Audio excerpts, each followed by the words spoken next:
Couch Casual. Today, we are going to be previewing the Denver Broncos for the 2025 season. Before we get into this video, make sure to leave a like and subscribe if you are new. And if you want to see any of the other previews we've done, the link to a playlist of all of them should be in the description. But let's get into this preview for the Broncos. First, looking at the additions and losses that they made, they didn't really lose much in terms of starting players. I think they only lost like 4 players in general. The first guy they lose is Cody Barton. And to be honest, Cody Barton, yeah, he's gotten 100+ tackles over the last 3 years, and he's a pretty secure tackler.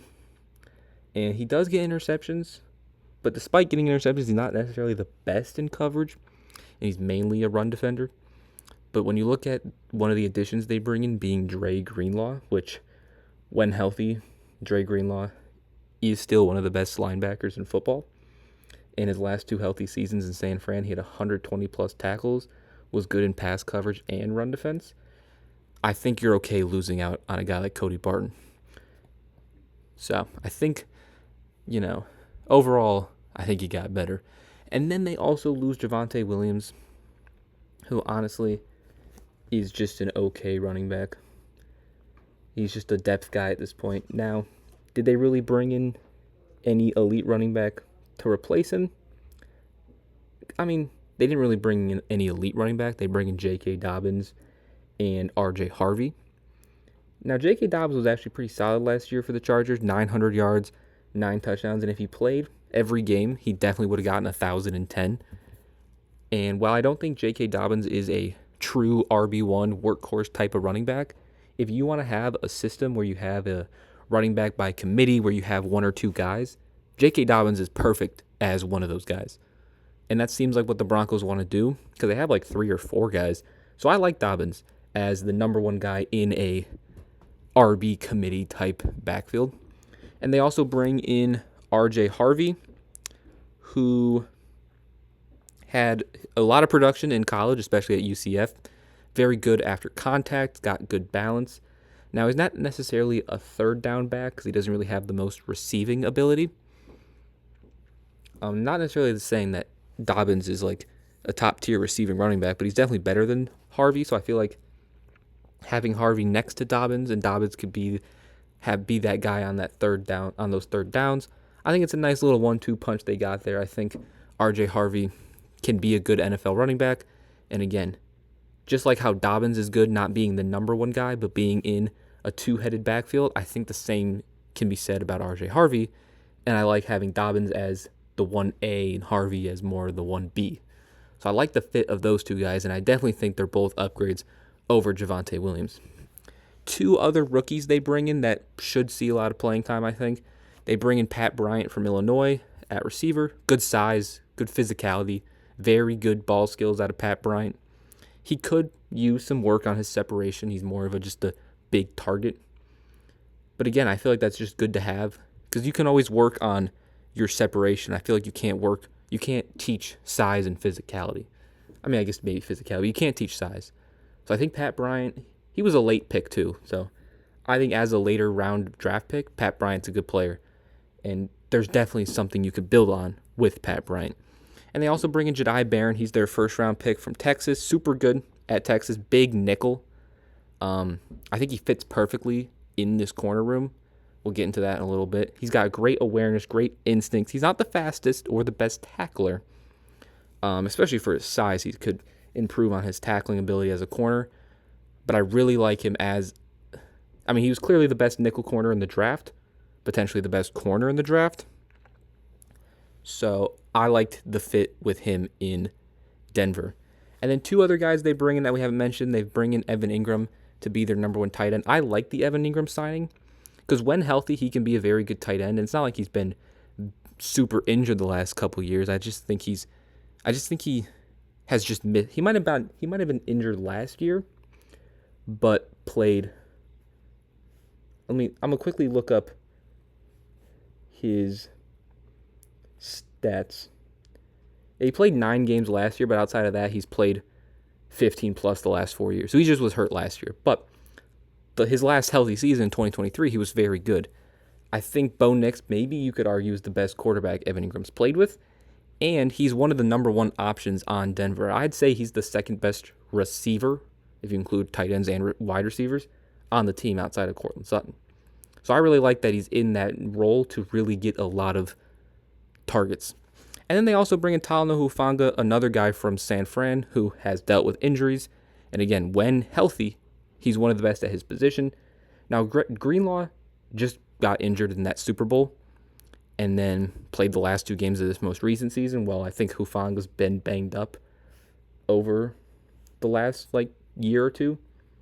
Yeah, he only played 7 games last year and only played 10 games the year before, but in 2022 he was phenomenal. So if they can get 2022 Hufanga back, very good pickup. And overall, I think this was a very good offseason from Denver.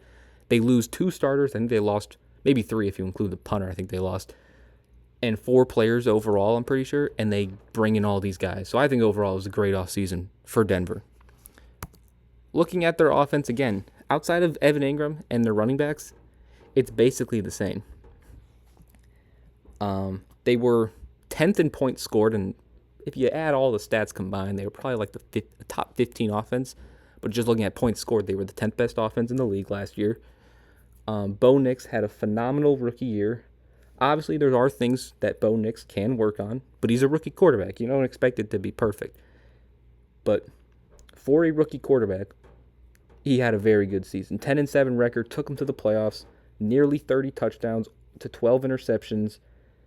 Very good rookie year for Bo Nix.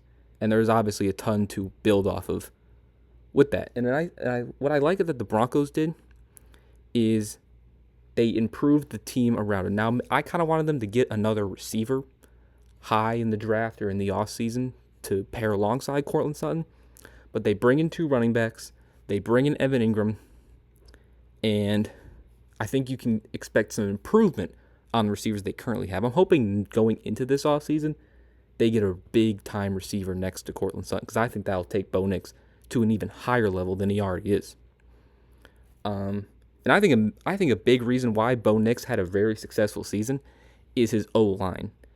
It's one of the better O-lines in the league. They were 3rd fewest in sacks allowed last year.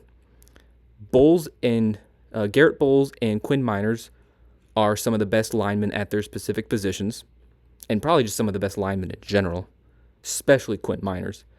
Ben Powers is just solid, steady guard. He's not going to necessarily make a lot of mistakes, but he's not like one of the best guards in the league. Mike McGlinchey's a solid player, and Wattenberg's also a solid player too, but he's young too. He was drafted in 2022, so I think being next to a guy like Quinn Miners, you should hopefully expect some improvement out of Luke Wattenberg. But again, they were a very good O-line last year, 3rd fewest sacks allowed, and they have everybody returning. So you didn't really need to make any changes. They didn't make any changes, and I think you're completely fine with basically running it back because they were so good last year. And again, I think that's why Bo Nix had such a good rookie year. Now, one thing that Bo Nix really didn't get was a run game. Javonte Williams had 500 yards and 4 touchdowns. Jaleel McLaughlin had 501. And overall, they were 16th in rushing yards in the league and 23rd in touchdowns. So it wasn't the best run game. But I do think bringing in J.K. Dobbins and bringing in R.J. Harvey will improve the run game. You add on Evan Ingram, and then you also have the receiver core, which again could improve or could use improvement, but they also got some young guys that could just improve naturally and just develop and progress. You obviously love what you have at Courtland Sutton. Big contract extension not too long ago as I'm recording this video. 1,000 yards, 8 touchdowns, great year from Courtland Sutton. Great years in the last 2 years for Courtland Sutton. Because he had a good year when Russell Wilson was finally putting it together in Denver, and he had another good year with Bo Nix.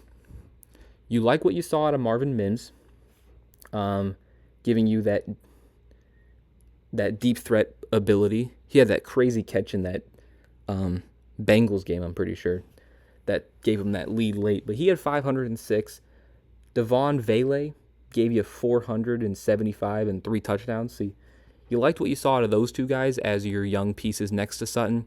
Troy Franklin, the guy you drafted in the 4th round, he has potential to be a very good deep threat. He has that chemistry with Bo Nix that actually goes further than football. It's a crazy story. the whole Bo Nix, Troy Franklin thing. I'm pretty sure it's Troy Franklin that has that whole connection with Bo Nix. But on the football field, they have that college connection.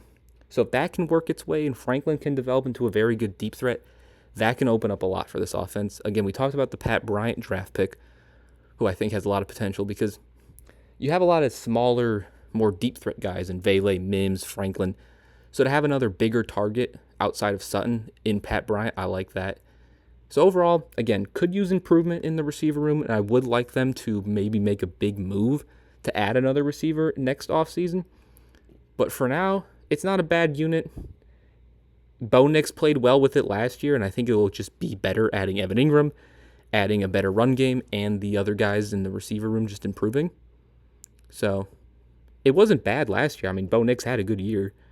So I'm hoping Bo Nix can build on that in his second year, and they can really give him a true receiver 2 next to Sutton, and he can have an even better year 3. Now looking at the defense. Now you're always going to expect good defenses from Denver. They were third in points allowed last year. They had the most sacks in the league. You know what you're going to get out of a Denver Broncos defense. The D-line, I mean, they had the most sacks. The D-line was very, very good. John Franklin Myers, I think he had an under-the-radar career year last year. He had his best year in sacks and tackles. He got good pressure on the quarterback. And I feel like people don't really talk about John Franklin Myers when talking about this Denver defense. They talk about Benito and Zach Allen and Pat Surtain. They don't talk about John Franklin Myers. He had a good year last year with Denver on that very good D-line. Again, Zach Allen, a guy everyone talks about, all-pro last year, one of the best D linemen in terms of pressures. He was 14th in DPOY, 8.5 sacks. And again, another key piece to that Broncos D-line. DJ Jones is just a solid nose tackle. Nothing that's going to jump off the page for him, but it's just a quality nose tackle.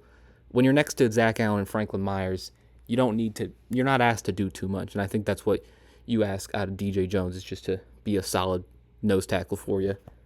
Their pass rushers, the pass rush duo of Jonathan Cooper and Nick Benito is one of the best in the league. Jonathan Cooper had a great year in 2023.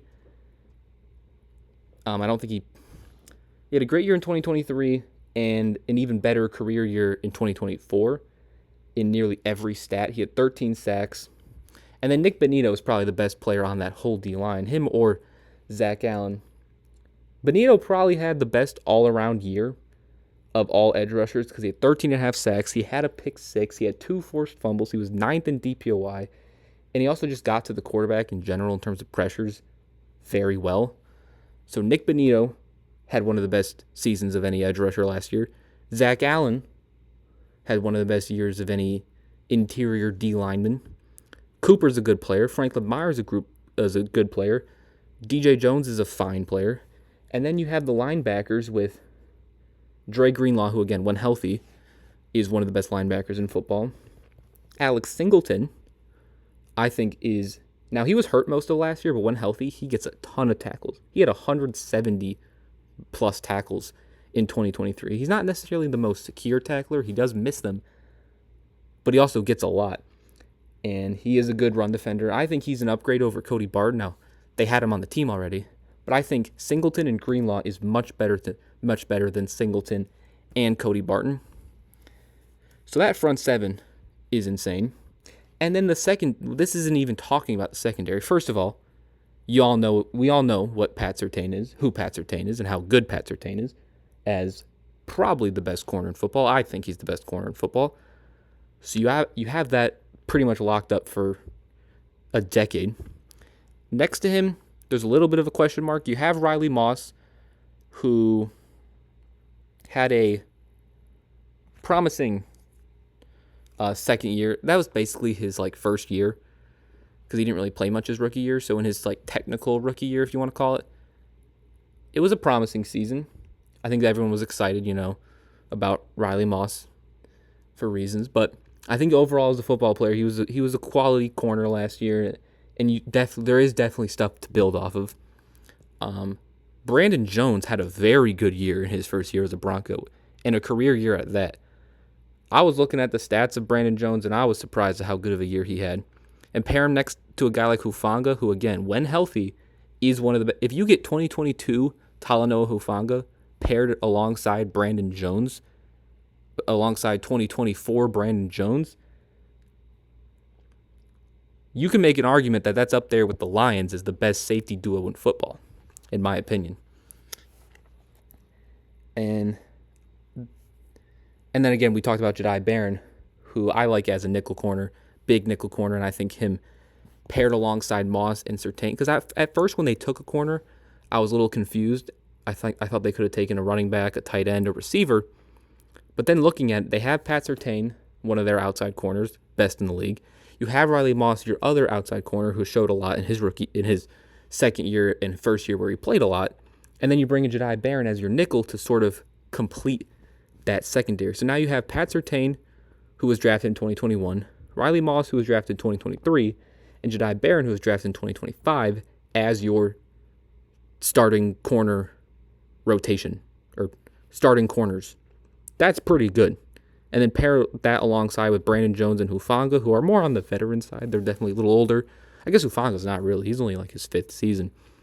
But that's a very good secondary that can keep getting better with each other. And that's just their starters. There are some of their backups, their second strings, I really like. Damari Mathis, solid rookie year. He didn't play much the last 2 years in 2023 and 2024, but he had a very good rookie year in 2022, I thought. Chris Abrams-Drain, or KAD, could be a steal down the line. They took him in the 5th last year, and I thought he had a very good year that not many people talked about. I think they call him KAD. So I think he could look like a steal of a draft pick in a few years. Dondra Tillman showed a little bit as a rookie with 5 sacks in 12 games. Moving on to the linebacker room and edge rushers. Jonah Ellis, their 3rd-round pick last year, another edge rushing linebacker, also had 5 sacks. They also drafted Savion Jones from LSU out of the 3rd round, who could play a little bit, even though he's behind Zach Allen and John Franklin Myers. Maybe he could. I don't necessarily know if he's fit for nose tackle, though, because I don't think you're replacing Zach Allen or Franklin Myers. But, again, it's a very good D-line, very good linebackers, and a really good young secondary. Again, they were already the 3rd best defense in points allowed last year and a top 5 overall defense. And I think it's going to get better. I think their defense is going to get even better. I don't know if that's even possible, but I think they're going to do it. Quickly looking at the special teams real quick before we move on to their record. They got Will Lutz as their kicker. He's a good kicker, fine kicker. You trust Will Lutz as your kicker. Their punter, Jeremy Crawshaw, they took him in the 6th round. I'm not too familiar with him as their punter. I don't know really anything about Jeremy Crawshaw. And then their return game, I mean, right now they only have one returner in their unofficial depth chart. But it's Marvin Mims. I mean, he made All-Pro as a special teamer last year. I think it was last year. So you can't really get much better than that. Now, he did it as a punt returner, but if he's an all-pro punt returner, I imagine he's a good kick returner. So it's a pretty good special teams group as well. Before we get into the schedule prediction and their floor and their ceiling, if you've enjoyed this video so far, make sure to leave a like. And if you're enjoying this type of content over here at Couch Casual, make sure to subscribe. Helps out the channel a lot, and you won't miss when new videos come out. If you enjoyed the videos, why would you want to miss out when new ones come out? But now going over the schedule, they have the 15th hardest schedule, or something like the 17th easiest, whatever. So it's pretty much average in terms of win percentage. I mean, they play the AFC South, which is a favorable division to play, with the Titans, Colts, Jags being, at best, decent teams. You play the NFC East, which obviously Eagles, Commanders, and Cowboys aren't easy, but the Giants could be a win. Is a favorable game for Denver. they play divisions with tough teams like the NFC East with the Eagles and Commanders and Cowboys, and the AFC West with the Chiefs and Chargers, but those divisions also have the Raiders and the Giants. So I see why it's a middle of the pack schedule, because they played really good teams, but they also play not as good teams. So I think at minimum they can take, I think at worst they get 2 division games. I don't see a world where the Broncos don't win 2 games in their division. I think they can beat the Titans at worst. I think they beat the Giants. I think they beat the Jags. I think they beat the Colts.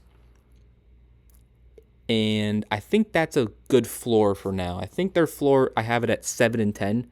2 wins in the division and getting like 5 wins versus the Titans, Colts, Giants, Jets, Jags. Just get in those 5 games. So I think at worst they get 7 wins. Now, I don't know how much higher their ceiling's going to get, because their floor basically has all the lower tier teams that they play, and the rest of their schedule is higher tier teams like the Eagles, Cowboys, Chiefs, Commanders, etc. So I think at best for their ceiling, I think they can realistically get 4 of their 6 division wins of their games. I think they can win 4 of their 6 divisional games. Again, I think they can still beat the Titans, the Colts, the Giants, the Jags, and the Jets, which right now would put their ceiling at 9 wins. But I think they could take the Cowboys. I think they could beat a team like the Bengals. I really think they could beat the Bengals, because I think the way to beat the Bengals is to have the defense to contain their offense, and the Broncos have that. So I think if you have the 4 division games plus the games from their floor, I think, and then you add on the Bengals and the Cowboys, I have their ceiling at 11 wins, which puts their final prediction at 9-8. I think that's 1 less win than they had last year. I think they had 10 wins. But again, it's a tough schedule, and I think maybe they overperformed slightly last year, so I don't think it'd be surprising if they took a 1-win regression to 9-8. I still think that'd be a great year, because you could argue that maybe going into the year they should have won like 6 games. So if they went from 6 to 9, that'd be great. But it's just that they won 10 last year. That 9 would feel like a little bit of a disappointment, but I think it'd still be a good year for year 2 of the Bo Nix, Sean Payton era. So I think it'll be a good year for Denver. And I'm excited for, again, year 2 of that Bo Nix, Sean Payton duo. And if you enjoyed this video, make sure to leave a like. Comment down below some of your thoughts on the Denver Broncos and their upcoming season. And again, the playlist to all the videos we've done, all the previews we've done, will be in the description. And I'll see you guys next time. Peace.